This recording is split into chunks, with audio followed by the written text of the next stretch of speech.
Ça commence à me saouler d'être à Dubaï. Voilà, je l'ai dit, ça fait trop du bien de le dire. Je vais parler des côtés négatifs qui, pour moi, commencent à prendre le dessus sur le côté positif. Il faut savoir qu'il n'y a rien dans ce monde qui comble le vide émotionnel. C'est-à-dire que si vous n'êtes pas entouré des bonnes personnes, soit de votre famille, d'amis qui peuvent vous épauler, je peux comprendre un peu ce côté je suis seule, je veux juste travailler. Là, si vous venez juste pour ça, il n'y a pas de souci. Moi, de base, j'étais venue pour ça, d'accord?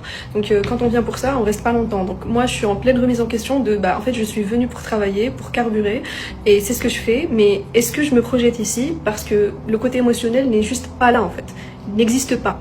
Les gens, ils sont superficiels, mais à un niveau que vous ne pouvez même pas imaginer. Il y a des exemples. En fait, quand tu parles à quelqu'un, il n'y a pas une discussion fluide en mode, je sais pas, tu poses des questions comme ça.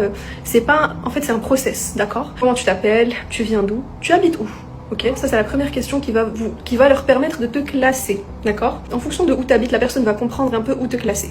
Déjà, à partir de là, tu fais quoi comme travail? Et parfois, il y a des gens qui vont même loin pour dire, ouais, à peu près, tu vois. Genre moi ça me choque, bien sûr que je réponds pas parce que c'est privé, mais je trouve ça un peu choquant quand quelqu'un que tu connais pas te pose ce genre de questions.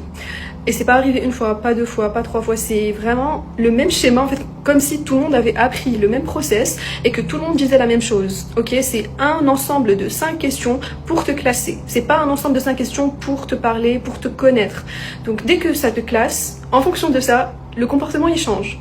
Déjà, quand on te classe, on va aussi faire quelque chose, c'est est-ce que cette personne elle est utile pour moi ou pas? Si les gens sont superficiels, ils sont là pour eux-mêmes, ils sont pas là pour construire, ils sont pas là pour avoir une vie, ils sont là pour avoir le plus d'argent possible et rentrer dans leur pays potentiellement, ou alors quand il aura envie ou quand elle aura envie, elle va commencer à construire avec des personnes. Sauf que ça marche pas comme ça en fait. Bon, moi j'ai des amis ici, je dis pas que j'ai pas d'amis non plus, j'ai essayé de me faire des amis en allant vers les gens. Déjà que moi, de base, j'ai trop de fierté, j'arrive pas, en fait, quand je vais envoyer un message, je bloque, genre je commence à trembler, j'arrive pas à envoyer un message par dignité de côté pour parler aux gens en premier. J'ai envoyé des messages à des filles qui habitent ici, j'ai essayé de faire la conversation et tout, et je vous jure que je me suis pris des râteaux.